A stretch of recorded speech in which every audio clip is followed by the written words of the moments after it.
Hello, it's Kimmerix. I didn't want to leave you guys off with just that last video I made. It didn't really feel like what I was hoping would eventually come out of this channel.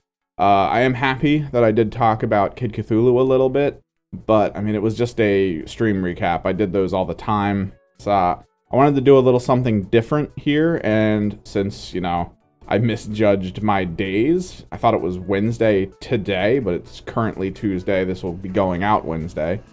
I actually want to run through an exercise that I usually do for my illustration work to try to stay on like edge and maybe even figure something new or interesting out. I wanted to show you guys it. I get a lot of people saying, you know, like, I want to draw, I don't know where to start, I don't know how to practice. This is pretty much it. It's a way of taking simple shapes and turning them into actual illustrations based on your own skill sets, and you can even use it to experiment, because I mean, at this point, I'm not trying to create another amazing, multi-leveled, you know, properly gridded out and laid out image.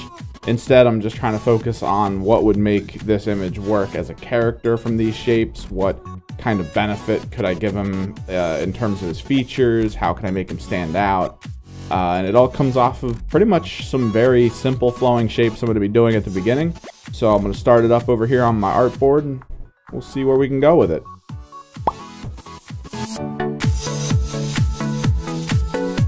Alright, step one, you have to really get a light colored pencil. I use a lot of mechanical pencils in my work, and I have this one with a specific type of graphite in it. It's rated at a 4H. Now this makes it very light, very easy to erase. Just take that and put some shapes down. You don't necessarily need to know what you're going for. You can have an idea beforehand, at least a gist of what you want to do, but the goal here is to create something that you have to overcome. And to a degree, this approach of coming to an image without a plan is a great way to try and determine what you need to learn more about, what you need to push more with your information of imagery. Maybe you want part of it to be cybernetic or just fully robotic. Maybe part of it needs to be organic, but it should also look a little more like sea creature-y. If by the end of it you feel like maybe I could have pushed this, or maybe if I took a different approach from here, it would have looked better. It's a great way to inform any future decisions that you have about who you need to look at or what type of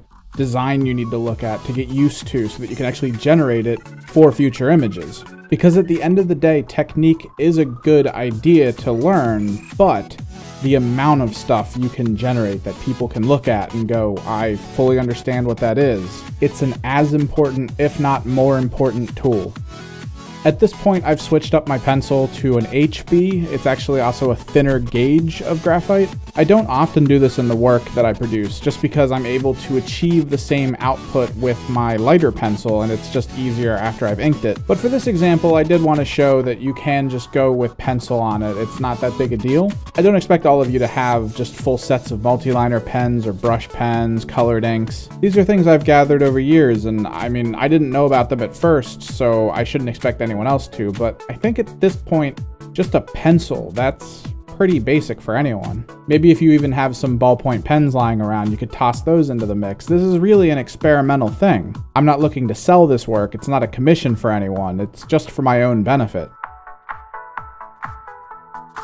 By about this point, I've decided that the final character concept should probably be aquatic, almost resembling a seal or some form of creature, but I did want it to feel less like something you would find in the wild and more like something that lives in a society. So I tacked in some engineered bits and pieces. These are things that imply intelligence behind what you're looking at. I find that with mechanical pieces like these, I tend to oversimplify, and it is something I'm trying to work on by expanding what I know about them. And hopefully the more I push in that direction, the better results I'll get in future versions of this type of exercise.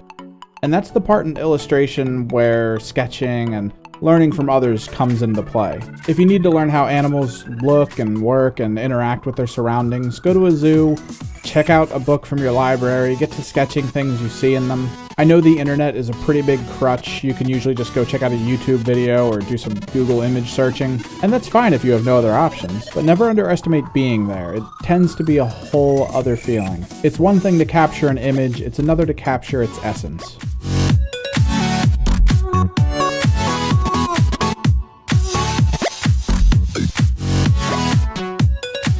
let's time jump ahead a little bit here. And as you can see, the conclusion feels a little like a walrus, a little bit like a turtle, sort of. It has some elements in it that resembles a whale. And I was gonna call it here, but inking. Just had to bust out my trusty Pentel brush pen and go to work. In a lot of my imagery, I do kind of blend the brush pen work with my multi-liner work, but I have been trying to push myself a little more to kind of focus solely on the brush.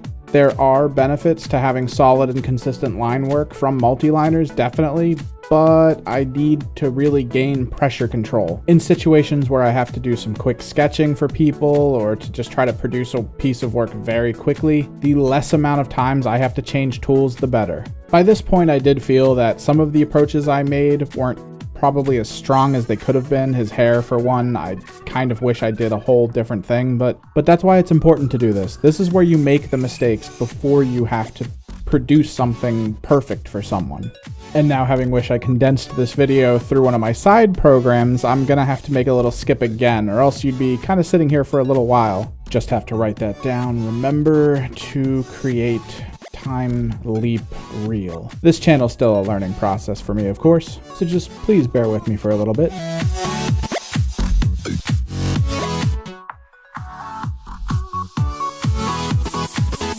At this point, it probably was fine to walk away from the image and just be done, but I really like bordering things in black. It kind of makes the character pop out a little more, and it tends to allow me to have a little bit of fun with my white ink, using my common spatter effects and even going in with my gel pen, creating textures and shapes that allow the viewer's eye to sort of create what it should be. For some reason, the human brain enjoys doing that. So after this point, it's all effects and even a little bit of color, which I really wasn't planning on doing at first. And that is one of the major purposes of this exercise. Really, just get in there, try new things, find things that make textures that you've never used before, use your fingerprints, just go nuts. The worst thing you could do to yourself in this moment is hold back. I actually played it pretty safe with this image, because at the end of the day, the whole purpose was to show you guys something you could do. I minimized the risks in hopes that I wouldn't produce something that you just couldn't recognize at all or was barely even a visible form. Those happen sometimes, and you need to not be afraid of them. You'll miss out on a lot of experiences in art by just thinking, oh, who's gonna really like this? It doesn't matter. It's just you. Just focus on what you need to do in this moment. That approach to this exercise pays dividends when it comes to creating final pieces of work.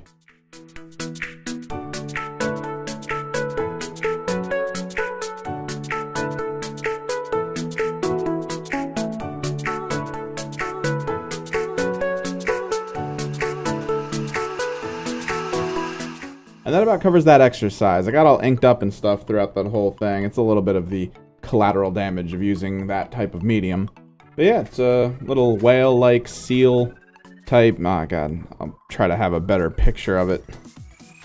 And there's a ton of different ways you can perform this exercise. I know Ryan Otley, for a while there on his Twitter, he would show little scribbles that I think one of the kids in his family would do for him. I think it was his son. I'd have to double check all that stuff. Basically, you would have one of them just kind of do a little scribble doodle. You would take it, you would turn it into an actual image. You can do that with like friends and family. It's just a great way to figure out interesting textures, interesting ways of approaching whatever medium you choose. And again, I'm using pen and ink with a little bit of color and some white gel and white ink and all that.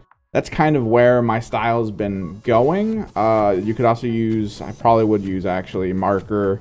I'd simplify it. I know Creature Box does more graphite, just direct graphite using like color graphites and stuff. Those look really cool. If you haven't seen his work, you haven't seen any of that, check it out. Probably have a link pop up somewhere for you.